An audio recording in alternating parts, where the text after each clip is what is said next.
भाई कोणतं मंदिर आहे भाई? एकदम वेगळीच वाईब आली रे. स्त्रिया प्रवेश करीत नाही म्हणजे काहीतरी ना काहीतरी हिस्ट्री असणार आहे. आणि इकडे ते बघ हे पूर्ण सेव्ह केलं आहे लोकांनी. मला व्हिडिओ काढायची काही इच्छा नाही. एवढं जुनं मंदिर आहे ना काही. इकडे वर वटमागुळ. हे सगळे तुम्हाला जे समोर दिसत आहेत ना हे सगळे वटमागुळ आहेत. बघूनच भीती वाटते. भावाने जिटी आणायला पाहिजे होती ना. आता पाऊस येणार बरं का.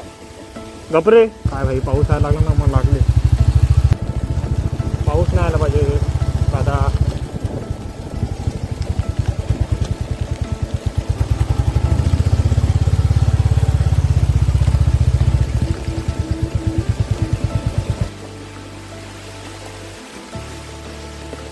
पाऊस आला. जे यायचं नव्हतं तेच झालं. इकडे आतमध्ये देऊळ आहे. इकडे थांबूया आपण.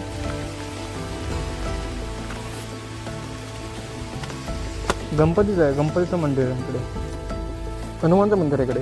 आणि ही शंकरची पिंड आणि हा नंदी आहे.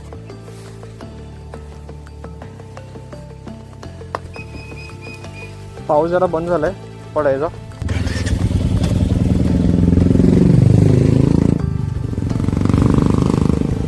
तो गाईज आपला हा जो धबधबा आहे तो आपण बघून झालेला आहोत. आणि आता या ठिकाणावरून आपण निघणार आहोत. वाजलेले आहेत 1:53 आणि आपल्याला आता दुसरा स्पॉट करायचा आहे तो कुणकेश्वर. हा आपला स्पॉट अचानक ठरला पण काही इश्यू नाही. वर्थ इट होता ॲट द एंड. हा जंगलाचा रस्ता जातो तुम्ही बघू शकता मित्रांनो. हा चालला आहे जंगलातला रस्ता.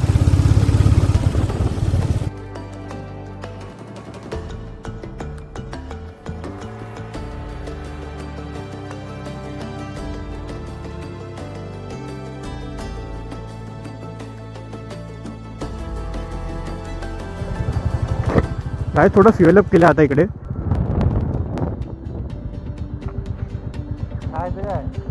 ते खाऊया थोडंसं खायचं. ह्याने काय खाल्लं नाही सकाळपासून. नाश्त्यासाठी काय आहे का? काय आहे? उसळ मिसळ बेस्ट. अजून काय पाहिजे? मित्रांनो कुणकेश्वरला 30 किलोमीटर बाकी आहे ना. 27 किलोमीटर बाकी आहे. आणि आपल्या शेट लोकांना भूक लागली आहे. त्याला सकाळी मॅगी दिलेली खायला बट भावाने मॅगी खाल्ली नाही आहे आणि त्याला जोरात भूक लागली आहे. आणि त्याने ऑर्डर केलं आहे वडापाव. आधार थोडासा आधार म्हणून. नाही तू वडापाव खाणार आहे? हां बोल किती गप बसलं आहे. तर काहीच बघूया इकडे वडापाव खाऊया जरा. 5-10 मिनटं थांबूया आणि निघूया. हे आलेले आहे वडापाव.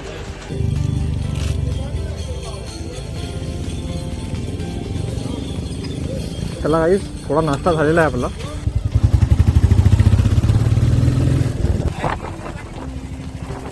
कोणता नको राहून दे चल.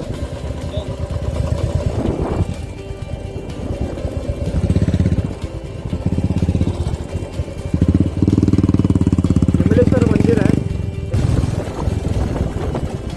श्री क्षेत्र विमलेश्वर तुम्ही बघू शकता काही. श्री क्षेत्र विमलेश्वर. गाडी आपण इकडे पार्क करूया आणि सगळे दर्शन करून येऊ. कशावर बघितलं तू?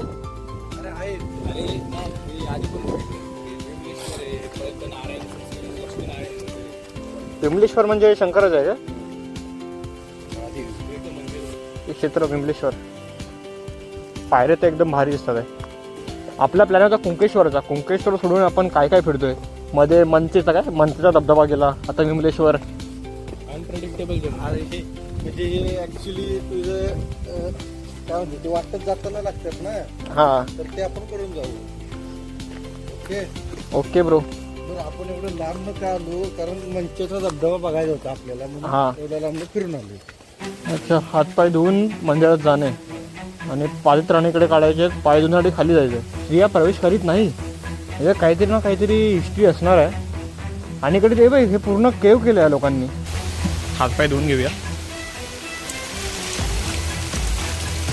काहीच तिकडे तुम्ही खाली बघू शकता. तिकडे एक कुंडासारखं आहे. आपण खाली जाऊन बघून येऊया. इकडे कोंडासारखं काहीतरी आहे, काळ भैरव गुफा. मला व्हिडिओ काढायची काही इच्छा नाही, बट मला थोडं इकडचे एनर्जी ॲब्झॉर्ब करायची. श्री देव विमलेश्वर मंदिर, हे खूप खूप जुनं मंदिर वाटतंय.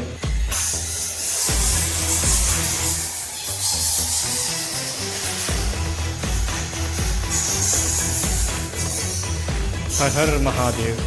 इकडे गणपतीची मूर्ती आहे.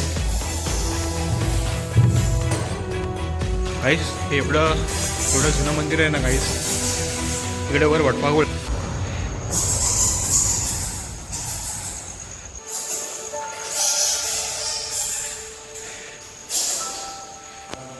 इकडे काहीतरी एनर्जी आहे भाई.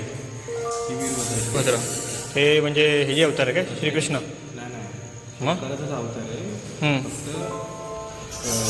द्वारपाल आणि रक्षा करण्यासाठी मंदिरात तो काळभैरव पण तेच आहेत ना, आणि हे पण तेच आहेत वीरभद्र.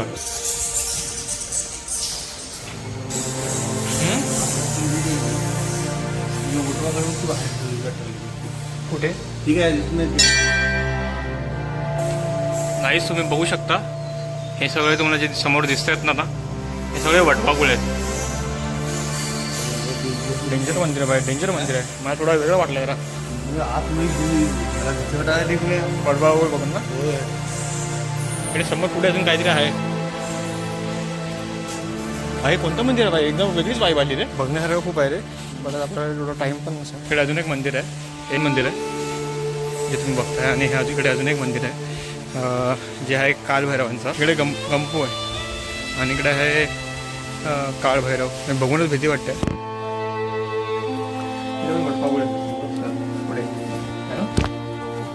भाई हे पण एक डेंजर मंदिर होतं. आतमध्ये पाणी पडत आहे. पाणी कसं पडतं काय माहिती. पटपट जाऊया. परत एकदा आराम